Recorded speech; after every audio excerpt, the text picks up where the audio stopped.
कृषि दर्शन देखने वाले अपने सभी दर्शकों को विश्वास मोहन का नमस्कार।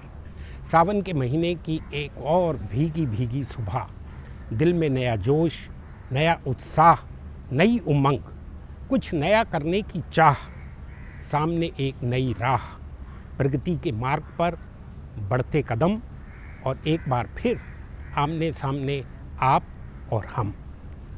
तो आइए इस खुशखबरी के साथ कार्यक्रम की शुरुआत करते हैं कि हमारे मौसम विशेषज्ञों का कहना है कि अब तक पूरे देश में मॉनसून सक्रिय हो चुका है और उनका अनुमान है कि पहले जो अनुमान लगाया जा रहा था अब उससे कहीं ज़्यादा अच्छी बरसात हमारे देश को मिलेगी।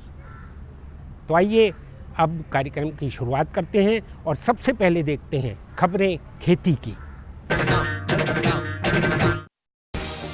कपास विकास कार्यक्रम को NFSM सब स्कीम के तहत मंजूरी। दिल्ली में सितंबर से किसान मंडी शुरू होगी।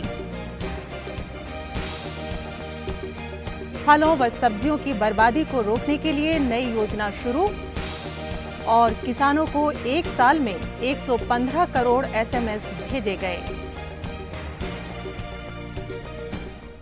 नमस्कार, खबरें खेती की में आपका स्वागत है। मैं हूं प्रतिमा शर्मा। अब खबरें विस्तार से। देश में कपास का उत्पादन बढ़ाने के लिए केंद्र सरकार ने राष्ट्रीय कृषि विकास योजना में कपास विकास कार्यक्रम को समाहित कर लिया है। इससे किसानों को खेत प्रदर्शन के द्वारा जागरूक भी किया जाएगा। वर्तमान वित्तीय वर्ष 2014-15 में सरकार ने NFSM यानी राष्ट्रीय खाद्य सुरक्षा मिशन के तहत कपास विकास कार्यक्रम को सब स्कीम के तहत मंजूरी दे दी है। इसमें फसल प्रणाली को अपनाया गया है। इस सब स्कीम के अंतर्गत उच्च सघन रोपण प्रणाली के शीर्ष पंक्ति प्रदर्शन, अंतर फसलीय प्रणाली, लंबे तने वाली देसी कपास के किस्म का प्रदर्शन किया जाएगा और साथ ही कीटनाशी प्रतिरोधिता प्रबंधन और ऑनलाइन कीट निगरानी तथा सलाहकार सेवाओं को भी दर्शाया जाएगा। ये कार्यक्रम राज्यों के कृषि विभाग, भारतीय कृषि अनुसंधान परिषद, राज्य कृषि विश्वविद्यालय, कृषि विज्ञान केंद्रों आदि के सहयोग से चलाया जाएगा। सरकार के इस कदम से कपास उत्पादक किसानों को काफी लाभ मिलने की उम्मीद है। किसान और उपभोक्ताओं को लाभ पहुंचाने के सरकारी प्रयासों की एक और शुरुआत सितंबर के माह में हो रही है। दिल्ली में किसान मंडी सितंबर में आरंभ हो रही है, जिसका लाभ किसानों और उपभोक्ताओं दोनों को प्राप्त होगा। दिल्ली में किसान अब उपभोक्ताओं को सीधे फल व सब्जियां बेच सकेंगे, क्योंकि सितंबर से दिल्ली में कानून के बदलाव के बाद किसान मंडी शुरू होने वाली है। कृषक व कृषक उपज संगठन का कहना है कि वे दिल्ली की करीब 15,000 टन सब्जियों की मांग को आसानी से पूरा कर पाएंगे और इसके लिए करीब 25,000 वर्ग फुट जगह किसानों को थोक व खुदरा में अपना माल बेचने के लिए उपलब्ध कराई जाएगी। दिल्ली कृषि उपज विपणन अधिनियम में बदलाव के बाद ये संभव हो पाएगा। इससे किसानों को भी अच्छे दाम मिलेंगे, क्योंकि इस नई पहल से बिचौलियों की भूमिका खत्म हो जाएगी और साथ ही उपभोक्ताओं को भी उचित दाम में सब्जियां व फल मिल सकेंगे। देश में फलों और सब्जियों की कटाई उपरांत बर्बादी रोकने के उद्देश्य से सरकार ने प्रौद्योगिकी और खाद्य प्रसंस्करण उद्योग को आधुनिक बनाने के लिए नई योजना शुरू कर दी है। केंद्र सरकार ने फलों व सब्जियों में कटाई उपरांत होने वाली बर्बादी को रोकने के लिए प्रौद्योगिकी अद्यतन और देश भर में अत्याधुनिक खाद्य प्रसंस्करण सुविधाएं स्थापित करने की योजना शुरू की है। खाद्य प्रसंस्करण उद्योग मंत्री हरसिमरत कौर बादल ने बताया कि 12वीं पंचवर्षीय योजना में खाद्य प्रसंस्करण के लिए राष्ट्रीय मिशन चलाया जाएगा, जिसमें इन प्रौद्योगिकियों को अत्याधुनिक बनाया जाएगा, जिससे फलों व सब्जियों की बर्बादी में कमी लाई जा सके। इस मिशन की सभी योजनाओं को लागू करने का अधिकार राज्य सरकारों के पास होगा। खाद्य प्रसंस्करण उद्योग के अद्यतन के लिए 12वीं पंचवर्षीय योजना में 2,509 इकाइयों के आधुनिकीकरण का कार्य शुरू किया गया है। कृषि में सूचना प्रौद्योगिकी का उपयोग काफी लाभकारी सिद्ध हो रहा है। देश में करीब 70 लाख किसानों को एक वर्ष में 115 करोड़ SMS भेजे गए हैं। कृषि क्षेत्र में सूचना प्रौद्योगिकी का उपयोग सरकारी क्षेत्र में इतने बड़े स्तर पर संभवतः सबसे बड़ी पहल है। इस सेवा का लाभ अब तक करीब 70 लाख किसानों को मिला है और एक वर्ष में उन्हें 115 करोड़ एसएमएस भेजे गए हैं। इस सेवा को अब तक 2660 विशेषज्ञों और अधिकारियों द्वारा किसानों तक पहुंचाया जा चुका है। इन किसानों को उनके कृषि कार्य व स्थान तथा मौसम संबंधी जानकारी स्थानीय भाषा में उपलब्ध कराई गई है। अपने पसंदीदा विषय पर किसान इस सेवा का लाभ कॉल सेंटर के टोल फ्री नंबर 1800-180-1551 पर डायल करके ले सकते हैं। किसानों को एसएमएस के माध्यम से सूचनाएं, सेवाएं व परामर्श देने का कार्य सफलतापूर्वक किया जा रहा है। खेती किसानी लगभग पूरी तरह मौसम पर आधारित है। इस कारण मौसम की सही जानकारी काफी अहम हो जाती है और मौसम की सही जानकारी होने से किसान भाइयों आप अच्छा उत्पादन लेने में कामयाब होंगे और इससे आपकी आमदनी भी बढ़ेगी। इसलिए अब लेते हैं मौसम की जानकारी। मौसम विज्ञान विभाग के अनुसार विदर्भ, मध्य प्रदेश, मध्य महाराष्ट्र, कोंकण, गोवा, दक्षिण आंतरिक कर्नाटक, केरल, असम, मेघालय, गुजरात, सिक्किम और पूर्वी राजस्थान में भारी बारिश की संभावना है। पूर्वी व मध्य भारत तथा उत्तरी पश्चिम भारत के मैदानी इलाकों में बारिश में काफी कमी आने के संकेत हैं। किसान भाइयों के लिए सलाह है कि इस सप्ताह मक्का की बुआई मेड़ों या उथली क्यारियों में शुरू कर सकते हैं। मक्का की संकर किस्में AH 421 व AS 58 तथा उन्नत किस्में पूसा कंपोजिट 3, पूसा कंपोजिट 4 हैं। इसके अलावा सोयाबीन की फसल की बुआई इस सप्ताह कर सकते हैं। सोयाबीन की उन्नत किस्में हैं पूसा 9712, पूसा 9814 तथा पूसा 16। अब कमोडिटी से जुड़ी कुछ खबरें। उत्तर प्रदेश के चंदौसी से छोटी इलायची की अच्छी आवक के कारण और पर्याप्त स्टॉक होने से छोटी इलायची के दामों में MCX में 0.18% की गिरावट देखी गई है। इसी प्रकार जीरे के दामों में भी 0.08% की गिरावट देखी गई है। जीरे में गिरावट का कारण इसकी आवक में वृद्धि और निर्यात मांग में कमी को देखा जा रहा है। खेती की खबरों में आज इतना ही। कृषि दर्शन कार्यक्रम में और अधिक रोचक और ज्ञानवर्धक जानकारियों के लिए देखते रहिए कृषि दर्शन। ये लो और बताओ। बस। अरे ये क्या भैया जी, बस इतनी सी रासायनिक खाद? किसानी छोड़ रहे हो क्या? किसानी नहीं, नादानी छोड़ रहे हैं। मिट्टी की जांच कराई है।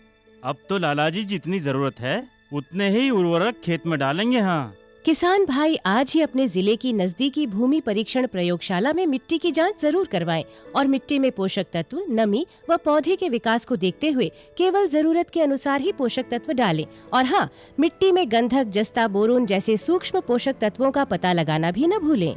उर्वरक और जैविक खाद के सही उपयोग से भूमि का उपजाऊपन बनाए रखें, उत्पादकता बढ़ाएं, खर्चा घटाएं और बहुमूल्य विदेशी मुद्रा बचाने में भी सहयोग दें। और हाँ, धीमी गति से नाइट्रोजन उपलब्ध कराने वाले उर्वरकों जैसे नीम लेपित यूरिया को प्राथमिकता दें और यूरिया का पत्तों पर छिड़काव करें। अरे वाह, तू तो सचमुच समझदार हो गया रे। अधिक जानकारी के लिए संपर्क करें जिला कृषि अधिकारी या किसान कॉल सेंटर। जिस तरह हमें स्वस्थ रहने के लिए अपने भोजन में संतुलित आहार की ज़रूरत है, ठीक उसी तरह अपनी ज़मीन की उपजाऊ क्षमता को, शक्ति को बनाए रखने के लिए हमें संतुलित खादों की ज़रूरत है। हाल ही में देखा गया है खरीफ की फसल की बुआई के दौरान कि हमारे खेत की मिट्टी में पोटाश की काफ़ी कमी पाई गई है। खरीफ की फसलों में पोटाश का बहुत अधिक महत्व है। किस तरह हम इस कमी को दूर कर सकते हैं, आइए इसी के बारे में जानकारी लेने के लिए अब हम आपको लिए चलते हैं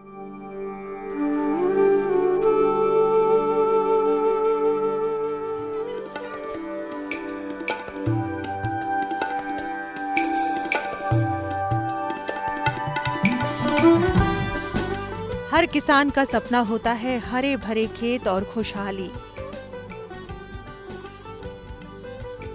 लहलहाती भरपूर फसल ही किसान को अधिक लाभ और खुशहाली दे सकती है। अगर हर किसान उचित ढंग से खेती बाड़ी करे तो वो काफी लाभ कमा सकता है। दुनिया के अनेक देशों में किए गए परीक्षणों से ये बात बिल्कुल साफ हो गई है कि धान के पौधों में अच्छे विकास के लिए साधारणतः नाइट्रोजन और फास्फोरस के साथ साथ पोटाश भी बहुत जरूरी है। आमतौर पर धान की फसल को काफी मात्रा में पोटाश की जरूरत होती है, जो नाइट्रोजन और फास्फोरस की खपत को संतुलित करती है। हर फसल के बाद जमीन से अन्य पोषक तत्वों के साथ पोटाश की भी कमी हो जाती है। भूमि में मौजूद पोटाश पौधों को शीघ्र ही पूरी तरह नहीं मिल पाती, इसलिए हर बार उचित मात्रा में पोटाश का प्रयोग अनिवार्य है। खरीफ फसलों में मुख्यतः धान में पोटाश की उपयोगिता के बारे में समझाने और मिट्टी में पोषक तत्वों के संतुलित उपयोग को बढ़ावा देने के लिए इंडियन पोटाश लिमिटेड द्वारा बिहार के विभिन्न गांवों में जाकर किसान प्रशिक्षण कार्यक्रम का आयोजन किया जा रहा है। हमने सारण जिले के गांव भेलदी और वैशाली जिले के गांव फरीदपुर में इंडियन पोटाश लिमिटेड द्वारा आयोजित किसान प्रशिक्षण कार्यक्रम का जायजा लिया। देखिए किसान भाइयों, आज यहाँ पर ये जो प्रोग्राम आयोजित किया गया है, ये potash for life Indian potash limited की जो परियोजना है उसके द्वारा किया गया है। और यहाँ पर लगभग 8-10 गांव के किसान यहाँ पे उपस्थित हुए हैं और इस क्षेत्र में पोटाश का प्रयोग बहुत कम किया जा रहा है, जिसके वजह से ये प्रोग्राम यहाँ पर आयोजित किया गया कि किसानों को इस प्रोग्राम के माध्यम से ये मालूम हो सके कि पोटाश की क्या महत्ता है। और इस महत्ता को मैं इस तरीके से बताना चाहूँगा कि पोटाश जो है वो दाने में सुदृढ़ता, सुडौल पैदा होता है अपनी फसल में, और नाइट्रोजन की जो है उपयोग क्षमता पोटाश से बढ़ती है, और रोग और कीड़े मकोड़ों का जो प्रकोप होता है उससे पोटाश जो है लड़ने की क्षमता प्रदान करता है पौधों के अंदर। इसके साथ साथ जो है बीमारियों का जो प्रकोप होता है उससे भी पौधों के अंदर वो लड़ने की क्षमता उत्पन्न होती है। देखिए किसान भाइयों, ये जो धान की खेती करते हैं या कोई फसल लेते हैं हम लोग, तो उसमें नाइट्रोजन, फास्फोरस और पोटाश का बहुत महत्व है। और पोटाश सबसे महत्वपूर्ण माना जाता है इस सेंस में कि ये सारे जो से नाइट्रोजन की अधिकता को या ज़्यादा पड़ जाने की वजह से या फास्फोरस की जो ज़्यादा पड़ जाने से ओवरडोजिंग होने से जो उसकी खामियां हैं, उन खामियों को पोटाश दूर करता है। इसलिए पोटाश बहुत ही ज़रूरी है देने के लिए खेतों में। दूसरी बात कि जो मौसम परिवर्तन हो रहा है और हम देख रहे हैं कि मौसम परिवर्तन की वजह से पानी नहीं हो रही है, बारिश नहीं हो रही है और सुखाड़ का मौसम आ गया है। ऐसी परिस्थिति में कंटिजेंट मेजर के रूप में पौधों को पोटाश ज़रूर से चाहिए। अगर आप पोटाश खेत में देते हैं शुरू में, बहुत अच्छी बात है, देना चाहिए। और अगर नहीं दे पाते किसी कारण से तो पोटाश की टॉप ड्रेसिंग भी हम लोग रिकमेंड करते हैं, क्योंकि पोटाश स्ट्रेंथ देता है पौधों में और सुखाड़ को बर्दाश्त करने की क्षमता होती है। आप जानते हैं पोटाश पॉजिटिवली चार्ज होता है और हाइड्रोजन भी जो पानी का एक तत्व है हाइड्रोजन, वही पॉजिटिव चार्ज होता है। तो हाइड्रोजन की कमी को पोटाश पूरा करता है। हम लोगों ने साइंटिफिकली इस बात को देखा है। दूसरी बात कि जो बीमारियां लगती हैं पौधों में, उनको भी स्ट्रेंथ देता है। अगर पोटाश किसी खेत में नहीं दिया गया है तो उसके तने बहुत टेढ़े मेढ़े हो जाते हैं और गिर जाते हैं, वक्त पड़ने पर हवा चलने से गिर जा सकते हैं और बीमारियां भी बहुत ज़्यादा लगती हैं। दूसरी बात कि पौधों में स्टिफनेस, जो करापन होता है, स्ट्रेंथ होता है, वो कमी हो जाती है पौधों में। दूसरी बात कि पोटाश की वजह से उसमें गुणवत्ता आती है। कई बार ऐसा देखा जाता है कि पौधे बहुत अच्छे हैं, बहुत आकर्षक देखने में लगते हैं और उनका उत्पादन भी अच्छा होता है, लेकिन उसकी गुणवत्ता उतनी अच्छी नहीं होती है, वो पोटाश की कमी से होती है। इसलिए पोटाश ज़रूर से देना चाहिए। इस किसान गोष्ठी का मुख्य उद्देश्य आप लोगों में नाइट्रोजन, फास्फोरस और पोटाश के संतुलित उर्वरक उपयोग के बारे में आपको जागरूक करना है, क्योंकि हमारे किसान भाई यूरिया का प्रयोग पिछले 4-5 सालों में ज़्यादा कर रहे हैं, जो कि आपकी फसलों के लिए ठीक नहीं है। तो इस किसान गोष्ठी के जरिए हम आपको ये बताना चाहते हैं कि नाइट्रोजन, फास्फोरस और पोटाश 3 प्रमुख पोषक तत्व हैं जिनका हमारी फसलों को बहुत अधिक मात्रा में इनकी आवश्यकता होती है। जब तक किसान भाई इनका संतुलित प्रयोग नहीं करेंगे, जितनी मात्रा में हमारी फसलों को आवश्यकता होती है उतनी मात्रा में इनका प्रयोग करना पड़ेगा, तभी हमारी फसलों की उपज बढ़ेगी। हमारे देखने में आ रहा है कि हमारे किसान भाई यूरिया और डीएपी का प्रयोग तो कर रहे हैं, लेकिन जो तीसरा प्रमुख पोषक तत्व है जो बहुत ही ज़रूरी है फसलों की अधिक उपज और उसकी गुणवत्ता के लिए, वो है पोटाश। उसका प्रयोग हमारे किसान भाई बिल्कुल ना के बराबर कर रहे हैं या बिल्कुल नहीं कर रहे हैं। इसीलिए हमारे किसान भाइयों की उपज में कोई वृद्धि नहीं हो पा रही है। इस गोष्ठी के माध्यम से हम आपको ये बताना चाहते हैं कि किसान भाई फसल चाहे कोई भी हो, उसमें नाइट्रोजन, फास्फोरस और पोटाश का संतुलित प्रयोग करें। जैसे कि आपके ज़िले में धान और मक्का की प्रमुख फसलें में हैं, इनमें मैं बताना चाहूँगा कि प्रति hectare 120 kilogram nitrogen, 60 kilogram phosphorus और 60 किलोग्राम पोटाश का प्रयोग अवश्य करें, जब ही आपकी फसल को समुचित फायदा होगा और आपकी उपज भी बढ़ेगी। प्रशिक्षण कार्यक्रम में आए हुए किसानों ने पोटाश के महत्व को समझा और मिट्टी में पोषक तत्वों के संतुलन को बनाए रखने में अपनी रुचि दिखाई। हमारे संवाददाता ने प्रशिक्षण कार्यक्रम में आए हुए किसानों से उनके अनुभवों को बांटा। किसान भाइयों, जैसा कि आपने देखा इस समय गोष्ठी हुई लोगों को जागरूक करने के लिए पोटाश के महत्व के बारे में। हम इस समय गांव भेल्दी में हैं जो बिहार में है, और यहाँ के लोग काफ़ी मेहनती हैं, लेकिन कुछ थोड़ी सी समझदारी कम है, लेकिन फिर भी जागरूक हुए हैं। हम लोग आज जो यह सभा हुई हम लोगों के बीच में, इन लोगों ने जो हम लोगों को बतलाया उससे हम लोग बड़ा खुश हैं। हम लोग को जानकारी नहीं थी कि पोटाश का प्रयोग धान में भी किया जाता है। अब जैसा कि वैज्ञानिक लोग, सलाहकार लोग या अन्य इनके जो प्रबंधक इत्यादि हैं, वो लोग आए थे, हम लोग को सलाह दिए। अब देखते हैं कि आगे हम लोग को क्या फ़ायदा होता है। हम लोग इसका प्रयोग करेंगे जैसा कि इन्होंने बताया, उसके हिसाब से बहुत सुंदर, बहुत उपयोगी पोटाश है। राधाकृष्ण दीक्षित जी, आज आप इस प्रशिक्षण में भाग लिया तो आपने क्या कुछ सीखा? हमें आपसे यही सीखे कि जिस तरह से सभी दवाएं हैं, सभी रोगों की दवाएं हैं, उसी तरह से डीएपी, यूरिया भी है, लेकिन एंटीबायोटिक हम उसको समझते हैं। पोटाश को एंटीबायोटिक दवा है। अगर पोटाश हम नहीं देंगे तो यूरिया और डीएपी की संतुलित मात्रा हम धरती से प्राप्त नहीं कर सकते हैं। यही हमको आज विशेष जानकारी आप लोगों के आने से हुआ। आप लोगों का धन्यवाद है। आप लोगों ने जो मार्गदर्शन हम लोगों को दिया, उसके लिए हम बहुत आभारी हैं आप लोगों का, और हम हार्दिक अभिनंदन आप लोगों का करते हैं। यानी कि पोटाश लगाने का काम शुरू करेंगे, अपनाएंगे? जी जी जी, हम लोग पोटाश अब देना आरंभ कर देंगे आज से। हम लोग पिछड़े हुए थे, पोटाश के विषय में नहीं जानकारी था, हम लोग जानकारी अब प्राप्त कर गए। हम लोगों को बहुत सा जानकारी मिला आप लोगों के आने से, और पोटाश का हम लोग प्रयोग करना शुरू कर देंगे। आज जो आईपीएल की तरफ से पोटाश के संबंध में कॉन्फ्रेंस हुआ है किसान लोगों के बीच में, पोटाश के विषय में आज हम लोग की जानकारी हुई है। हम तो करीब आपको 5-6 साल से खेती कर रहे हैं, लेकिन पोटाश के विषय में हम जानते नहीं थे। पोटाश की महत्ता नहीं जानते थे, इसका क्या इम्पोर्टेंस है। लेकिन आज जो है सो कि साइंटिस्ट वगैरह लोग आए थे आईपीएल के तरफ से, पोटाश के विषय में जानकारियाँ अच्छी मिली। नेक्स्ट बार से जो है सो कि पोटाश का यूज हम लोग करेंगे। सीताराम जी, आप पोटाश और भी खाद खासकर किसानों को मुहैया कराते हैं? जी सर। तो इसके अलावा लोगों को किस तरह जागरूक भी करते हैं? ये बताते हैं पोटाश की जो तरह पहले से जा रहा है, पोटाश नहीं डालने से दाना में चमकीला नहीं होता है, पोटाश डालना ज़रूरी है। इसलिए हम लोग किसान को राय देते हैं कि पोटाश दीजिए। पहले से पोटाश का खपत रेट बढ़ने से कम हुआ है, फिर इसलिए किसान थोड़ा पोटाश का कम ध्यान दे रहा है। हम लोग बता रहे हैं कि यूरिया का कम कीजिए, पोटाश बढ़ाइए। पूरे देश में किस तरह पोटाश के उपयोग को बढ़ावा देने के लिए क्या प्रयास किए जा रहे हैं, और इसके बारे में इंडियन पोटाश लिमिटेड के परियोजना निदेशक डॉक्टर एसके बंसल ने बताया।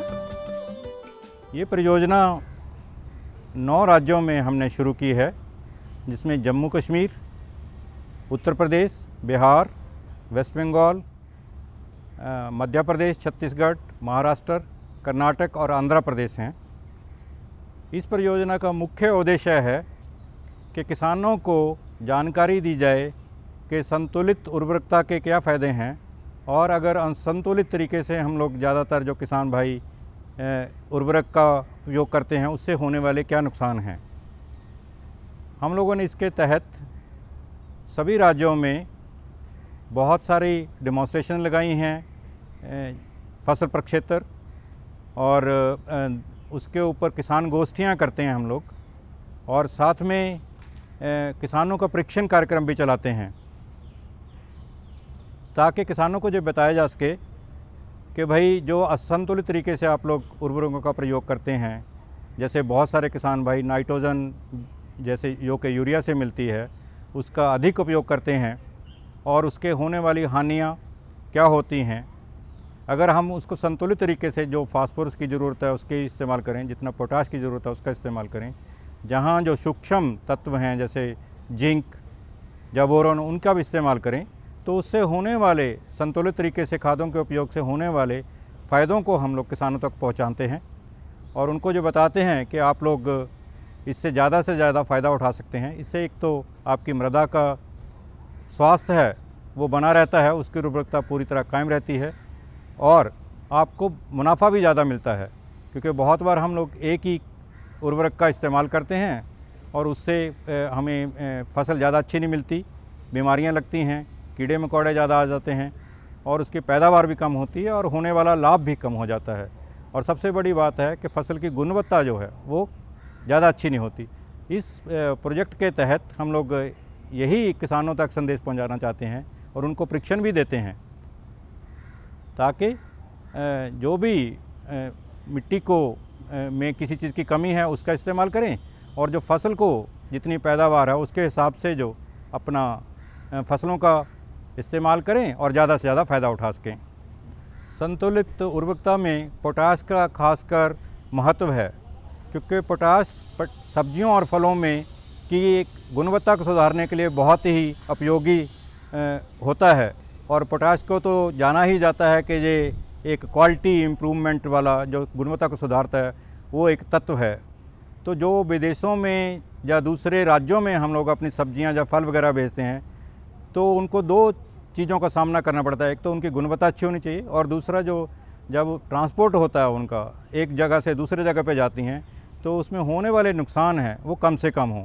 और पोटाश का एक ये ख़ास रोल है, एक बहुत ही महत्वपूर्ण योगदान है कि ये भंडारण की क्षमता को ज़्यादा बढ़ा देता है और जो ट्रांसपोर्ट के दौरान होने वाले नुकसान हैं उनको कम करता है और फसल की जो भी सब्जियां हैं या फल हैं उनकी गुणवत्ता को बहुत ज़्यादा सुधारता है, उनके रंग को, उनके आकार को, उनके स्वाद को, सबको बढ़िया बना देता है। इसलिए संतुलित उर्वरकता में पोटाश का खास तौर पर सब्जियों और फलों में बहुत ही ज़्यादा महत्वपूर्ण योगदान है।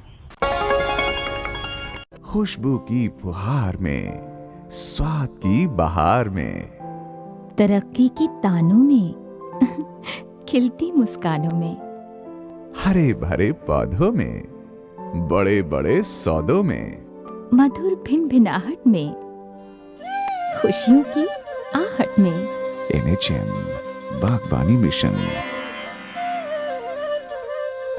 हमारी चाहत आपकी मुस्कुराहट।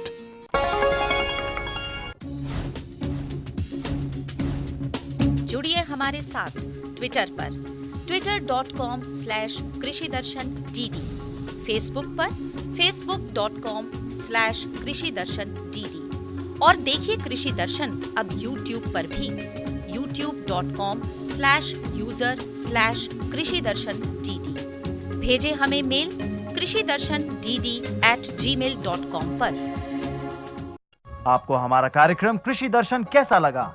अपने सुझाव, प्रतिक्रियाएं एवं सवाल हमें इस पते पर भेजें। कृषि दर्शन, कमरा नंबर 10, CPC दूरदर्शन, खेलगांव, नई दिल्ली 110049। और अब इसी के साथ ही हमारे आज के कृषि दर्शन का समय यहीं पर समाप्त हुआ जाता है।